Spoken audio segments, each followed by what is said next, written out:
Assalamualaikum warahmatullahi wabarakatuh. Perkenalkan, nama saya Safir Sametse ya.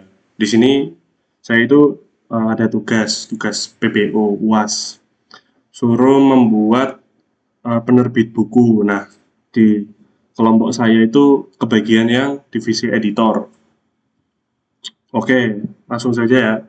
Kita akan menjelaskan di sini dengan kelas yang pertama, yaitu kelas divisi. Nah, kelas divisi ini berfungsi untuk mempresentasikan sebuah divisi dalam organisasi. Kalau divisi saya kan divisi editor gitu. Kemudian di kelas divisi ini di dalamnya kita ada properti nih yang namanya ID divisi, terus nama divisi sama daftar karyawan. Itu untuk menyimpan tentang informasi. Nah, semua ini nanti akan ditampung pada list karyawan untuk menampilkan informasi karyawan siapa aja sih karyawan yang ada di dalam divisi editor saya. Oke, lanjut yang kelas karyawan ya. Kelas ini digunakan untuk mendefinisikan setiap karyawan dalam divisi. Setiap karyawan itu punya ID karyawan dan jabatan.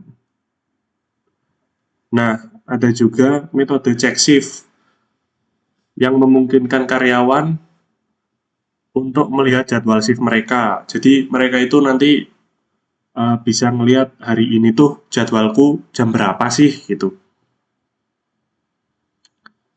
Kemudian jika memiliki shift pada hari tertentu, detailnya akan ditampilkan termasuk nanti ada status kehadiran mereka itu ada hadir atau tidak hadir. Nah, di sini nih, kehadiran. Ini kan belum terlapor karena dia itu belum absen. Oke, lanjut. Berikutnya ada kelas shift. Berikutnya ada kelas shift dan kelas jadwal. Nah, kelas shift ini mempresentasikan satu sesi kerja lengkap sama tanggal, terus jam mulai, jam selesai gitu. Ada juga properti yang untuk daftar karyawan yang bertugas pada shift tersebut. Di sini ada buat tambah karyawan ya. Kalau misalkan kita mau nambahin karyawan baru atau kita merekrut karyawan terus masuk ke divisi editor kita, itu bisa ditambah karyawan. Buat nambah apa namanya? Shift dia karyawan yang baru. Terus untuk yang kelas jadwal itu digunakan untuk mengelola semua shift, untuk mengelola semua shift yang ada di hari tertentu. Dengan metode list shift itu kita nanti bisa melihat ya daftar shift hari ini. Terus kita bisa melihat, oh misalkan si A nih kehadirannya itu hadir atau tidak ya. Kalau misalkan dia belum mengisi hadir atau tidak, nanti statusnya itu masih belum terlapor. Nah, yang kelas terakhir nih, ada kelas supervisi. Ini adalah representasi supervisor ya. Yang supervisor itu kan kerjaannya kan kayak ngatur-ngatur gitu. Jadi di sini supervisi itu representasi dari supervisor yang bertugas mengatur dari jadwal karyawan.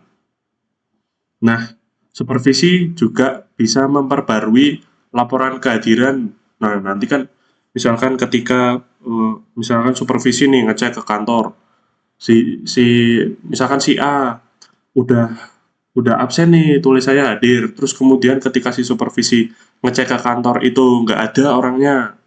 Nah, si supervisi ini bisa mengubah dari hadir menjadi tidak hadir. Nah, yang bagian menarik di sini ya. Ini kita di sini kan misalkan ada 3 karyawan. Saya punya 3 karyawan di sini. Yang pertama ada Andi, Budi, dan Citra. mereka tiga ini tuh jabatannya masing-masing ya. Di sini ada senior editor, Andi sebagai senior editor, Budi sebagai junior editor, dan Citra sebagai freelance editor. Nah, ini untuk kita menambahkan karyawan secara manual ini, kita nanti karyawan kita dimasukkan ke divisi editor untuk memasukkan yang karyawan 3 ini ke divisi editor. Nah, di sini kan kita membuat 2 jadwal shift ya, yaitu jam masing-masing shift itu dari jam 8 sampai jam 12, terus kemudian gantian tuh shiftnya dari jam 12 sampai jam 5 sore. Jadi sehari itu ada 2 pergantian shift ya. Nah, saya mengatur di sini, supervisinya itu adalah saya sendiri sebagai supervisi. Itu nanti saya kalau misalkan mau monitor 3 karyawan ini, ada yang absen tapi tidak ada di kantor, nah itu saya nanti bisa mengubah dari yang hadir menjadi tidak hadir. Nah, di sini yang unik. Ini kan contoh simulasi program kita.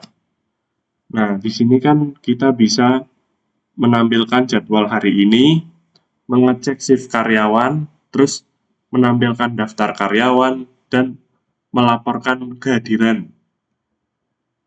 Nah, di sini kan, oke, langsung saja kan, langsung saja di sini kita akan mencoba meran. Misalkan di sini kita coba nomor 1 dulu. Nah, di sini kan muncul nih daftar shift hari ini yang jam 8 sampai jam 12 itu yang harusnya datang itu si Andi ya. Cuman Andi di sini belum absen gitu. Terus yang jam 12 sampai jam 5 sore itu Budi sama Citra. Nah, kita coba yang nomor 2 dulu. Misalkan kita sebagai Andi lah, kita sebagai Andi. Nah, cek shift karyawan kan, nomor 2. Kita coba yang nomor 2. Masukkan ID karyawan. Andi itu E001. Terus, nah Andi kan di sini tertulisnya kan belum terlapor ya, karena kan saya sebagai Andi misalkan. Saya itu belum absen gitu. Kemudian kita coba yang tampilkan daftar karyawan dulu ya, urut dari 1, 2, 3. Nah, di tampilan daftar karyawan ini, kita bisa melihat siapa aja sih karyawan kita gitu. Ini kan ada 3 nih, bener nih. Andi, Budi, dan Citra. Sama jabatannya juga kelihatan di sini. Kemudian yang nomor 4. Yang nomor 4 ini buat absen. Misalkan tanggalnya nih, tanggal 2 nih bulan Desember kan. Nah, masukkan ID karyawan. Tadi kan saya sebagai Andi ya. Andi itu ID-nya E001. Nah, di sini kita itu absen, kita itu hadir atau tidak ya. Misalkan saya hadir. Nah, status kehadiran berhasil diperbarui. Kita coba, kita cek apakah sudah masuk kalau kita absen gitu. Kita coba tampilkan jadwal hari ini ya. Tuh, kehadiran saya, Andi, hadir. Kita coba yang cek shift karyawan ya, nomor 2.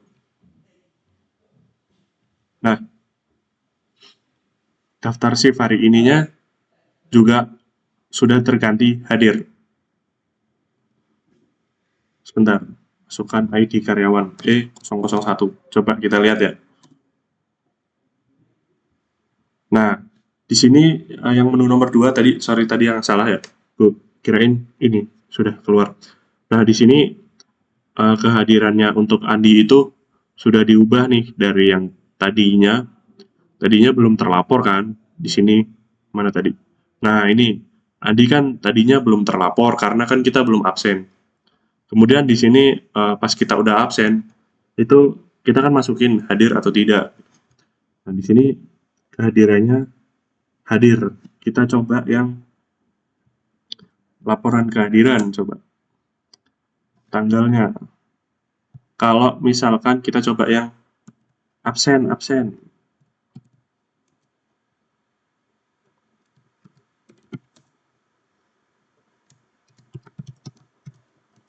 Nah, tidak hadir. Bisakah atau karena sakit lah, atau izin lah, gitu. Kita coba tampilkan jadwal hari ini. Nah, ini kan keganti nih. Andi jadi tidak hadir kalau misalkan dia izin lah, atau entah apalah, sakit lah, atau gimana lah, gitu. Oke, misalkan nih, untuk yang nomor 4. Ya, udah sih, segitu aja. Mungkin karena kan itu kan sistemnya sama ya, jadi tinggal diulang-ulang doang. Kita coba pilih nomor 5. Nah, udah sih, segitu aja. Kan, apa namanya,